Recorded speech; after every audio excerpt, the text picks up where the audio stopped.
Yeah, what is going on, guys? I want to wish everybody a happy Easter today, and want to make a video real quick regarding just a few things that happened the other day. The Eagles have freed up a big chunk of cap space regarding HaasonReddick and the trade that did happen. We're gonna go over obviously what other free agents that are available as of right now, and with now more money and a lot more money added. There could be a few in the back end that they could go after that's left on the board, and potentially a defensive end sign that could be on the cheap on a 1-year deal with a specific free agent that's still out there. And kind of going full circle on the other moves that they could make later, later on, and what it comes to the trade for Hassan Reddick and what the Eagles can do after that. So we're gonna go over all that. Let's get into it. Because I've seen enough horror movies to know any weirdo wearing a mask is never friendly.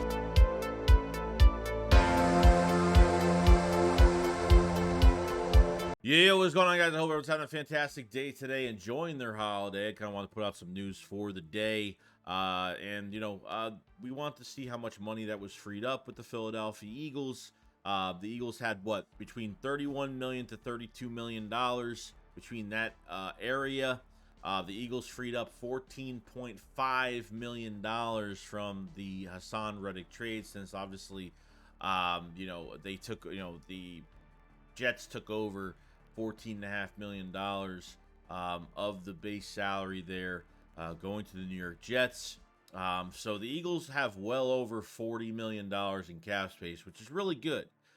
This could help maybe get some more signings to our back end, maybe add another rotational guy at defensive end that's what they want to do. So that is the money freed up, and the Eagles have been pretty good with cap. They start out with $46.5 million, started free agency, and now they're back up past 40 million again. So obviously, with a trade like this, Jets taking over a base salary, you get a lot of money back there, and it's a big chunk coming back to the Eagles as of right now. Now, going into obviously this trade, we've talked about it the last couple days, or at least the last day since it happened. It shows that Howie Roseman is putting a lot of faith into off a 110-digit sack guy from Bryce Huff coming to the Philadelphia Eagles, while only playing 43% of the snaps with the Jets in a rotation last year. I think the biggest player going forward is going to be Nolan Smith. And this is a guy that unfortunately, had a stinger injury during preseason last year, missed a good amount of time here and there. Didn't really get much playing time, really wasn't given an opportunity. I mean, I kind of put this towards the coaching staff in a lot of ways, because he just, they just could have done a little bit more. I think, what do you have, like 10 tackles and a sack last year? I mean, it wasn't much. I mean, it's down to Jalen Carr, to Jordan Davis, to Kobe Dean, to Nolan Smith. It's going full circle now. Like, we're putting a lot, we're taking a big chance. We're putting a lot on the younger guys, and that's what you have to do. I get it. You have guys retiring, and guys have to take certain specific spots, and Nolan Smith, however they want to use him going into this year, it's gonna be interesting. I know that Nolan Smith had the off-season surgery on his shoulder, and minor surgery, nothing crazy. And I heard from rumor that he will be given, from Vic Fangio, will be given a lot of a big workload come training camp, since the offseason program is definitely changing. And where are they going to put him? Is he going to be more of an as a rusher? Are they going to put him more as an outside linebacker this year, where he probably will fit a little bit better? But we just got to see production. It's a first-round pick. Like I said, blame the coaching staff, Sean Desai, Nick Sirianni, for not making the adjustment of giving Nolan Smith more playing time, because I don't get why Derek Barnett had more reps in the rotation. And yeah, he was just nowhere to be seen. You know what I mean? So, had more snaps, from Miami, then, got hurt. End of the year, he had a little bit more snaps. Once Derek Barnett was out of the rotation, he just had a lot more reps. But, he really hasn't found his place yet. And this has got to be the year where I got to see a big jump, not only from Nolan Smith, from a lot of these young guys. I'm not really worried about Jalen Carter. Jordan Davis needs to really have a big year. So you're putting a lot on a big time free agent coming to the Eagles off one double-digit sack season with not even a full season under his belt, and Nolan Smith. Like I said this in the last video I made. I said if Nolan Smith, did have a pretty good season, I figured, I would have been a little bit more comfortable with the Reddick situation. What has happened so far, that some Eagle fans are happy, some Eagle fans are really pissed off, and I'm very up and down about it because I feel like you just made yourself a little bit weaker on the defensive line, but we'll see what happens. The only free agent I can see them really signing at this point is Yannick Ngakwe at 30 years old, and I mean, he's been to five teams the last 5 years, and there's nothing wrong with that. There's guys that are journeyman linemen that actually play pretty well, decent every single year. Leonard Floyd's another player that goes to a different team every single year and plays really well. Yannick, I think, had his worst season last year, so there might be some decline. I don't know. But he only had, he had 4 sacks, 13 tackles. So the last 5 years, 5 different teams: the Bears, the Colts, the Raiders, Baltimore, the Vikings, and obviously the first 4 years when he was drafted, he was with the Jaguars. But last year, I think sack numbers, I think probably not 20 in 2020 with Baltimore. He had 3 sacks in Baltimore, and he only had 4 sacks last year with the Bears. So he had his second worst year of his career. Last year with the Bears, and I get there wasn't a lot of pieces earlier in the season, but he really didn't do much.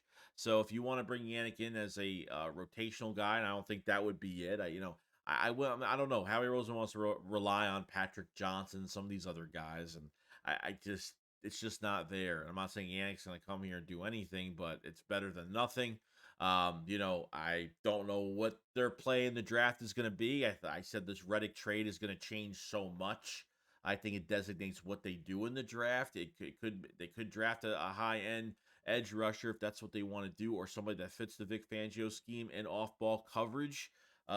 So that's really the only free agent I would really go after at this point, if that's where if that's the direction they want to go. So he is still out there.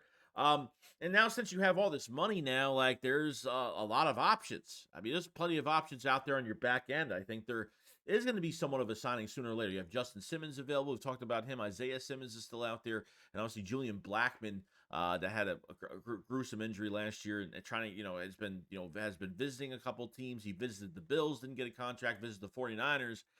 I don't even think he got a contract coming out of San Francisco. I heard rumors that he might be developing somewhat of a mutual, somewhat of a contract with the Colts. Going back there, maybe he was trying to get a multi-year deal, I guess, from a few teams. It just, teams wouldn't give it because of the injury last year. So I guess teams just don't trust him staying healthy at this point. But like I said, low risk, high reward type move. Isaiah Simmons, a nice hybrid player. I thought the Giants, when they traded for him from the Cardinals, I mean, a 6th-round pick, that was an absolute steal. The defense didn't play well last year, but I think he's a great player to add as a nice hybrid guy.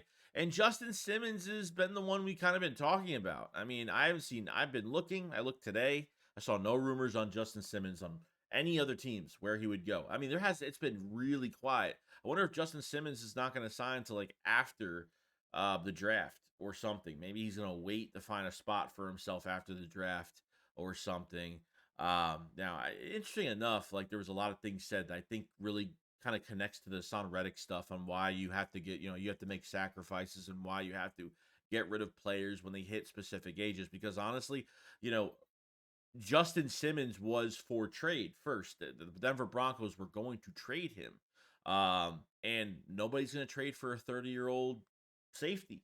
Just like no one's going to trade high draft compensation, high picks for HaasonReddick, which the Eagles weren't getting close, because I saw L'Jarius Sneed getting traded for a 25 third-round pick. The draft compensation has been pretty bad on trades this offseason. Brian Burns, Giants give up a 2nd-round pick and then some, with a little bit of youth under his belt. I guess it makes sense, but not the best statistics, because Reddick has the best statistics. So you faced a big loss the other day, but add more pieces to your back end if that's what you want to do. There are safeties available. I think Justin Simmons, the connection with Vic Fangio, the close relationship that they do have. The Eagles did back out the first week of free agency, which was the last bit of news we did hear. Probably put an expensive price on himself and hasn't moved from that number. And I think that number is definitely going to go down sooner or later.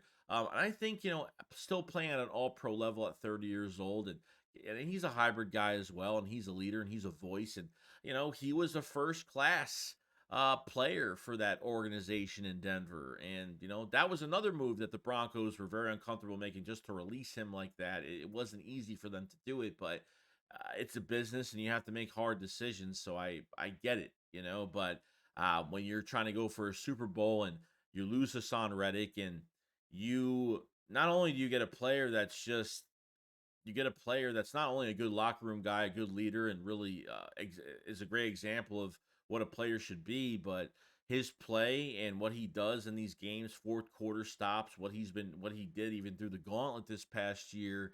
You have a guy in HaasonReddick that's consistent. There's consistency every single year. Now I know they come in splurts, throughout the season because, like I said on my video the other day, with HaasonReddick, he's very streaky. So some months he'll have no sacks, and then other months he'll really turn it up. But every other piece has got to be working. People saying that the Eagles are done, that the Super Bowl is not in grips anymore. I got to see for myself what they do, what other moves they do. They have the cap space to do whatever they want now. They have plenty of other money if they want to sign another guy to the back end.